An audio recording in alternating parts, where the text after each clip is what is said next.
From a very young age, we are told that if we were born in the United States of America, we have won the greatest lottery known to mankind.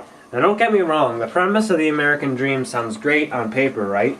Work hard and the possibilities are limitless. But if achieving this involves compromising your integrity, you will never achieve true happiness.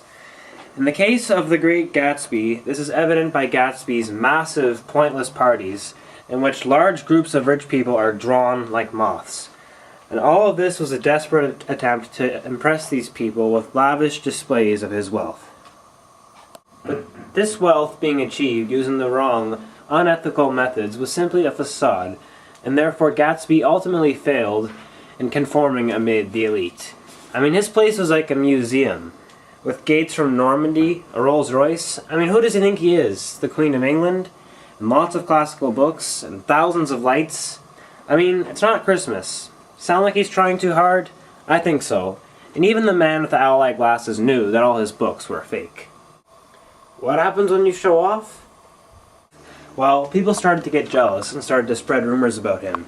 He was a German spy, he was a bootlegger, he was a murderer. Well, they weren't too far off from the truth.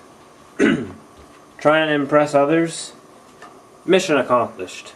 I mean, if he wanted attention that badly, why didn't he just start walking downtown and screaming at the top of his lungs? Or better yet, get dressed up as a chicken and hold some ridiculous billboard. All of this to try to impress Daisy. Such a desperate flair. And when she came to his house, she started crying because this was so pitiful.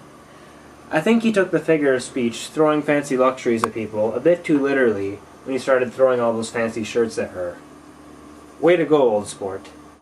And jazz music, what was he thinking? These East Eggers are very traditional, and you think classical would be a better choice.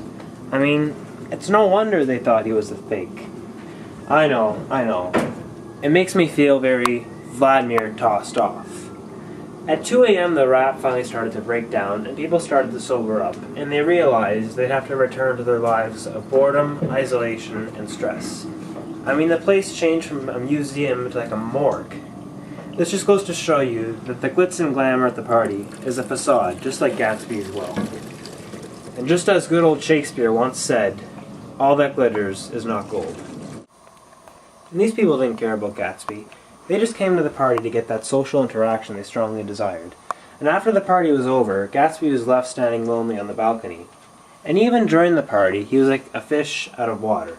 So not only did he fail in gaining the acceptance of the rich and gaining Daisy's love, but it was this very American dream that was a tragic flaw of this hero. Tom Buchanan, Daisy's husband, then grew jealous, and this led to him selling Gatsby out to George Wilson, even though that really it was Daisy that killed Myrtle. Wilson then came back to Gatsby's house in a fit of rage and then shot Gatsby in the pool. And none of this would have happened without Gatsby's tragic flaw. So, rest in peace, J. Gatsby, and rest in peace, his American dream. Well, that is the show for this week. If you find yourself in West Egg this weekend, why not head on down to Gatsby's funeral? I'm Matt Shorgan. See you next Tuesday.